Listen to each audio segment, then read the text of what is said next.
반갑습니다. 신현덕 원장입니다. PED가 쓴 설사병, 곤정리, 회장염, 히알라레스, 흉막폐렴, 온도를 올리면 당연히 여러분들도 스트레스 받으면 밥맛이 없어지지 않습니까? 예, 여러분 반갑습니다. 신베트 동물병원 신현덕 원장입니다. 여러분 농장의 성공을 위해서 열심히 뛰고 있습니다. 오늘 이 시간에는요, 모돈의 도태 원인을 아는 게 꼭 필요하다. 번식 성장 향상의 답을 즉시 주는 이 모든 도태 원인을 알아야 된다는 내용을 한번 얘기를 하겠습니다. 농장의 모든 갱신율을 보면요, 35%에서 한 55%에 걸쳐서 이렇게 다양합니다. MSY는 모돈당 연간 출하도수는 같을 수 있습니다. 모든 갱신이 되는 원인, 도태되는 원인을 잘 알면 그 쓸데없는 그 갱신을 하지 않아도 않게 만들면 농장의 성적이 올라가게 되는 거죠. 그렇죠?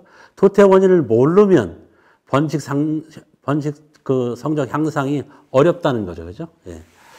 번식 성적 향상을 위해서는 도태 원인을 꼭 분석하는 게 필요하다. 예, 강조하고 있습니다. 예. 이런 농장 같은 경우에는 보면 말이죠. 모든 한 마리를 도태시킬 때마다 도태시키는 원인을 저렇게 다 분석을 합니다. 늙어서 더 이상 그 성장되기 어려워서 고령 노산으로 도태를 했는 저 비율이 제일 높아야 되겠죠. 그죠? 7, 8, 9산까지 잘 낳고 잘 키웠어요. 그 다음에는 이제 그 성적이 떨어질 수 있기 때문에 고령 노산에 도태시키는 것이 제일 이상적인 거예요. 이상적인 거고요. 그 밑에 사연은 돼지가 다 중간에 사고가 난 거죠. 저런 사고 요인을 알면 그 사고를 당하지 않도록 조치를 취해 줄 수 있지 않겠습니까? 그래서 이 사고 원인을 아는 것, 도태 원인을 분석하는 것은 절대적으로 중요하다는 걸 알 수 있습니다. 근데 여러분 농장에 갔을 때, 우리 농장은 이런 도태 원인이 있다라고 저한테 그 비율을 한번 얘기를 해 주시면 저는 농장의 성적을 높이기 위한 방법을 아주 쉽게 제시할 수 있습니다. 근데 원인을 모르게 되면 그 농장의 성적을 올리는데 시간이 그만큼 많이 소요된다. 그런 거죠. 그러니까 오늘 당장 오늘 이후에 그 도태를 하는 일이 생기게 되면 개를 왜 도태시키는지를 한번 분석해 보시기 바랍니다. 그 분석하는 방법에 대해서는 이런 자료를 참고하시면 되겠습니다. 예. 모든 이 도태되는 원인을 한번 이렇게 분류해 보는 게 중요합니다. 여기서 5가지를 한번 분류해 봤는데요. 분류 1, 2, 3, 4, 5가 있죠. 그죠? 첫 번째는 열나고 밥 안 먹고 죽고 뭐 이런 이유로 사고가 나는지. 두 번째, 재발, 불임, 유산, 발정이 안 오고 외부 생식기에서 농이 나오는지. 세 번째로는 주로 분만사에서 관련된 건데 난산, 무유증, 포유불량, 새끼를 잘 못 키우는 거죠. 그죠? 저런 원인인지. 네 번째로는 지제가 불량하고 관절염, 걷기 어렵다든지 이런 것들을 네 번째로 분류하고요. 다섯 번째는 아주 이상적인 건데 7산 이상으로 노산돼서 도태시켰다. 이렇게 분류를 하면 저렇게 분류만 해놔도 말이죠. 우리는 분류 1에 해당된다, 2에 해당된다. 이 내용만 알아도 농장의 번식 성적을 올리는데 좋은 아이디어를 얻을 수 있는 겁니다. 분류 1, 고열, 식욕부진, 급사 이렇게 되는 원인을 보면은요. 후보군의 순치불량, 백신 접종을 이행을 잘 안 했다든지, 전략적으로 투약을 잘 안 했다든지, 농장에 스트레스 요인이 많다든지, 이런 원인을 들 수 있겠습니다. 저런 원인이 있으면 옆에 있는 해결 방안을 활용하면 되겠습니다. 순치 프로그램을 한번 확인하고요. 후보사가 제대로 확보되어 있는지 확인하고요. 수의사 자문을 받아서 백신 프로그램도 한번 세워보고요. 병성 감정을 해보는 것도 도움이 되겠습니다. 그 다음에 스트레스 요인을 제거하고 영양제를 주면 이런 문제를 해결할 수가 있겠습니다. 후보돈사의 순치를 잘하면 모돈 사고율을 줄일 수 있다. 이런 거죠. 분류 두 번째로 보면은요, 재발, 불임, 유산, 발정장애, 진로 이런 것 때문에 그 모돈을 도태시키는 경우가 있는 농장이 있죠. 이런 경우 원인을 보면 발정 감정이 잘 안 됐다. 교배 척기를 잘 못 맞춘다.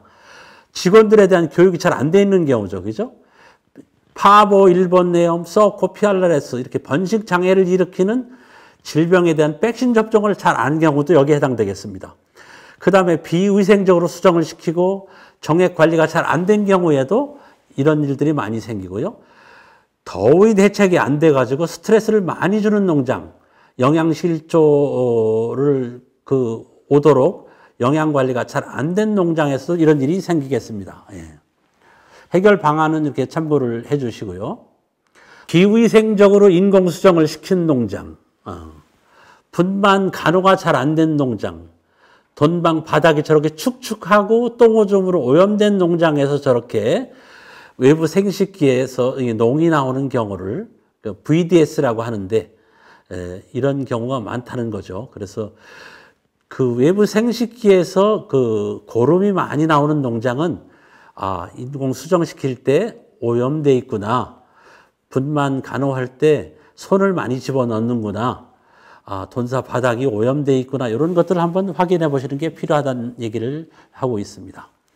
분류 세 번째는 난산, 무유증, 새끼 낳고 나서 젖 안 나오고 유방염 걸리고 사료 안 먹고 말이죠.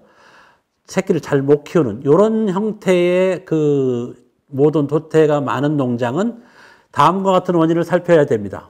모든이 과비하다든지 말이죠.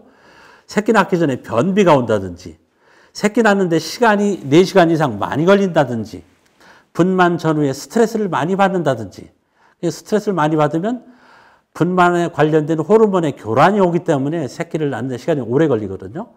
분만사에서 새끼 낳고 나서 사료를 잘 못 먹는 경우도 새끼 낳기 전으로 못 먹는 경우도 이런 일이 생깁니다. 이동할 때 스트레스를 줬다든지 너무 덥다든지 바닥이 차다든지 오음이 많다든지 하는 경우죠. 그렇죠?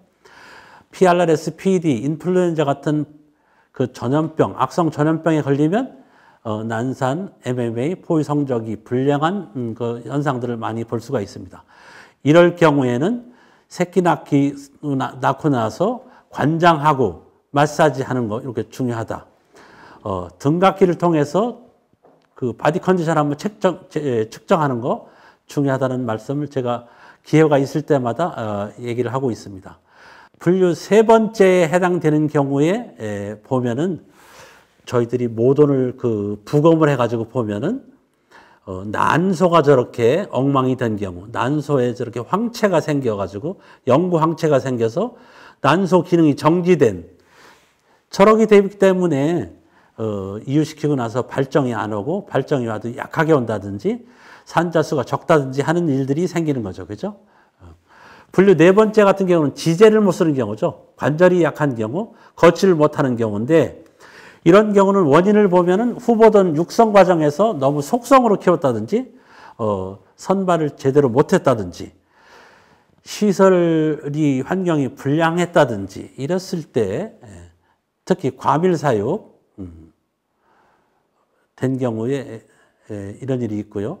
사료 영양 관리가 잘 안 된 경우, 위생 관리가 불량한 경우, 주사 놓을 때 오염된 주사기를 썼을 경우에도 이런 일이 생긴다 알 수 있습니다. 과비하고 지제 불량은 도태의 결정적인 원인을 제공한다. 그래서 모던이 과비되지 않도록 지제 불량이 생기지 않도록 모던 바디 컨디션 측정하는 거 중요하다 이렇게 강조합니다. 아주 제일 이상적인 경우죠. 분류 5번에 해당됩니다. 7산 이상의 모던을 도태하는 경우 이런 경우가 제일 이상적인 거죠. 이때도 원인을 한번 보면은 난산 증가, 이 노산돈 경우에 난산 증가, 포유 불량, 유두가 망가진 경우, 그죠? 생시 체중이 낮아서 돈근 면역력이 저하시키기 때문에 7, 8, 9산 모돈들은 적절한 시점에 도태하는 것도 필요하다고 하겠습니다. 모돈의 산차 구성도 해결 방안으로 등장을 하겠습니다. 도태 원인별로 분류하고 해결 방안을 잘 실천하게 되면 번식 성적은 올라갈 수밖에 없다 하는 거죠. 그렇죠? 농장 상황에 따라서 종돈, 관리자, 시설 환경, 사료, 사양, 전염병과 같은 양돈 구성 요소를 살피게 되면 도태 원인을 알 수 있고 해법이 나올 수 있다는 얘기를 이번 시간에 말씀드렸습니다. 다음 시간에 뵙겠습니다. 감사합니다.